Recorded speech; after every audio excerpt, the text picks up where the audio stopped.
तो यार ऑलरेडी हम 5 पॉइंट डिस्कस कर चुके हैं कि कैसे आप अपने जावा कोड को फास्ट कर सकते हैं। अब हम नेक्स्ट 5 पॉइंट जो हैं वो अपने डिस्कस करेंगे। तो यार welcome to new daily dev. और अगर तुमने इस वीडियो का पार्ट 1 नहीं देखा है तो पहले पार्ट 1 देखो और फिर उसके बाद ये वीडियो देखो। तो यार अब हम बात करते हैं अपने 6 पॉइंट की। तो यार देखो, अगर तुम भी हाई ट्रैफिक काउंटर बना रहे हो तो एटॉमिक लॉन्ग तुम्हारी बॉटलनेक बन सकता है। तो देखो, मेनली अधिकतर एप्लीकेशन में तुमने देखा होगा कि एटॉमिक लॉन्ग हम यूज़ करते हैं जब भी कोई हमें एक ऐसा वेरिएबल लेना है जो मल्टीपल थ्रेड से अपडेट हो सकता है। लेकिन ये तुम्हारी हाई फ्रिक्वेंसी जो एप्लीकेशंस होती हैं, उनमें ये एक बॉटलनेक बन सकता है।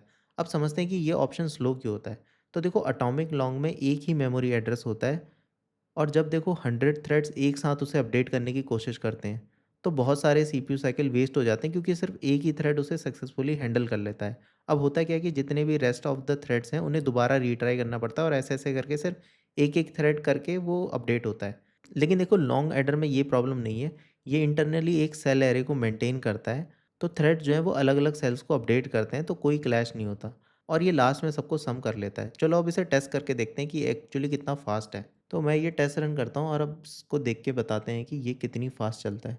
तो यार देखो कितना ज़्यादा डिफरेंस है, ऑलमोस्ट 34। तो यार देखो, सिंपल है।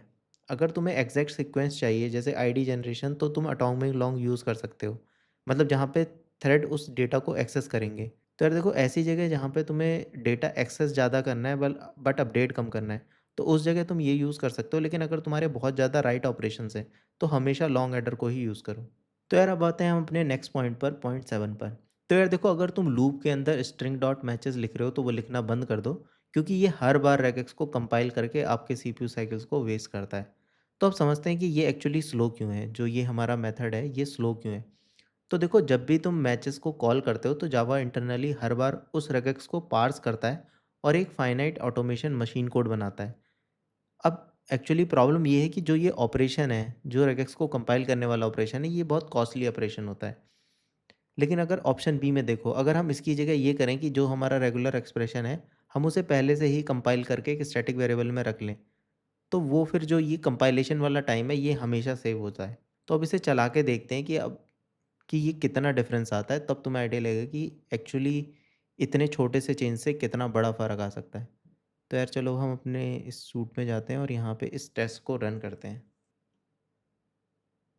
तो यार देखो, ऑलमोस्ट 4x ये फास्ट है।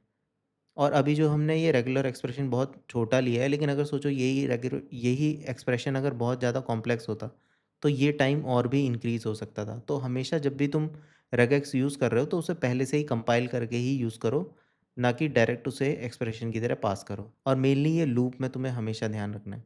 तो यार चलो, अब आते हैं हमारे पॉइंट 9 पर, और ये टॉपिक थोड़ा सा कंट्रोवर्शियल हो सकता है। तो देखो यार, स्ट्रीम्स का यूज़ हर कोई करता है और हर किसी को ये यूज़ करना कूल लगता है। और आजकल हर कोई फॉर लूप की जगह स्ट्रीम को ही यूज़ करता है। लेकिन अब अगर मैं तुमसे बोलूँ कि जो स्ट्रीम है वो कभी-कभी स्लो भी हो सकती हैं, तो यार देखो, समझते हैं कि ये स्लो क्यों है। देखो, स्ट्रीम एक एब्स्ट्रैक्शन है, इसमें इंटरनल इटरेशन, लैम्बडा कॉल्स और ऑब्जेक्ट क्रिएशन होता है। लेकिन जो फॉर लूप है वो सीधा सीपीयू इंस्ट्रक्शन के पास होता है। इसीलिए इसका एक बेनिफिट ये है कि जो जस्ट इन टाइम कंपाइलर होता है, वो इसे बहुत ईज़िली ऑप्टिमाइज़ कर सकता है। और यही रीज़न है कि ये फॉर लूप से स्लो होते हैं। तो यार देखो, इसको मैं तुम्हें सिंपल लॉजिक बताता हूँ कि अगर तुम्हें कोई बिज़नेस लॉजिक के लिए स्ट्रीम यूज़ कर रहे हो, क्योंकि वो तुम्हारा कोड जो है वो मोर रीडेबल हो जाता है, तो वहाँ पर तुम यूज़ कर सकते हो। लेकिन अगर तुम कोई सोचो यूटिलिटी बना रहे हो जो बहुत ज़्यादा बार कॉल हो रही है, मतलब वो समझो कि मिलियंस ऑफ टाइम कॉल हो रही है जब तुम्हारी एप्लीकेशन रन हो रही है, तो उस टाइम पर तुम्हें फॉर लूप यूज़ कर लेना चाहिए। उसमें कोई ऐसा नहीं कि अगर वो तुम यूज़ नहीं कर रहे हो तो वो बेकार चीज़ है।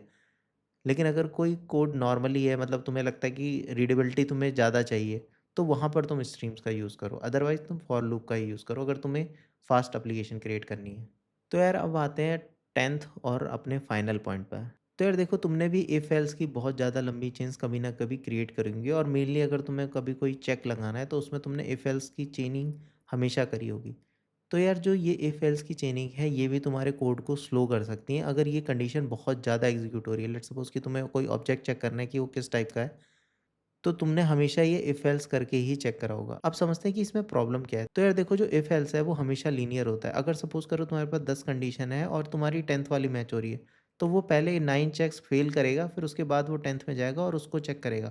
और अगर वो ट्रू होता है तो उसे रिटर्न करेगा। तो मतलब समझो कि तुम्हारे जो 9 चेक्स हैं वो हमेशा फालतू में चलेंगे अगर तुम्हारा हमेशा रिज़ल्ट 10 फालतू से आ रहा है। तो अगर इसकी जगह तुम स्विच को यूज़ करते हो तो स्विच बैकग्राउंड में जंप टेबल्स का यूज़ करता है। उससे फ़ायदा ये है कि वो डायरेक्ट जो भी हमारी कंडीशन ट्रू होती है उस पे डायरेक्ट लैंड करता है, ना कि वो एक-एक करके कंडीशन को टेस्ट करता है। तो यार चलो अब इसे चला के देखते हैं कि एक्चुअली सच में ये फ़ास्ट है या नहीं है। तो यहाँ पे देखो मैंने ऑलमोस्ट 50 मिलियंस रिकॉर्ड लिए हैं और मैं इन्हें अब टेस्ट करके देखता हूँ कि ये लूप कितना फ़ास्ट चलता है। तो हमने एक जगह तो ये यूज़ कर रखा है इफ एल्स और दूसरी जगह मैंने स्विच यूज़ कर रखे हैं। तो अब चला के देखते हैं कि कौन-सा कोड फ़ास्ट चलता है। तो यार देखो कितना डिफरेंस है, ऑलमोस्ट 3.5x। और सपोज़ करो अगर तुमने इफ एल्स की चेनिंग और लंबी कर रखी है, सपोज़ करो कि नेस्टेड है, तो ये टाइम और भी ज़्यादा इंक्रीज़ हो सकता है। तो इसीलिए यार अगर बहुत ज़्यादा इफ एल्स वाली चेनिंग हो रही है, अगर तुम उसे स्विच में कन्वर्ट कर सकते हो, तो स्विच का भी यूज़ करना चाहिए। वो भी एक बहुत अच्छा अल्टरनेटिव हो सकता है। तो भाइयों ये थे 10 परफॉर्मेंस किलर। और देखो हमेशा याद रखो कि पहले कोड को करेक्ट बनाओ, मतलब जो तुम्हारा कोड है वो सही एग्जीक्यूट हो रहा है नहीं हो रहा है, फिर उसको रीडेबल बनाओ। रीडेबल का मतलब ये है कि उसे और लोग भी समझ सके, और सिर्फ जब ज़रूरत हो तभी उसे ऑप्टिमाइज़ करो। तो देखो सारा कोड लिंक डिस्क्रिप्शन में मिल जाएगा। वीडियो पसंद आई हो तो प्लीज़ लाइक एंड सब्सक्राइब करो और इस वीडियो को ज़्यादा से ज़्यादा शेयर करो। मिलते हैं नेक्स्ट वीडियो में। तब तक keep learning and keep coding.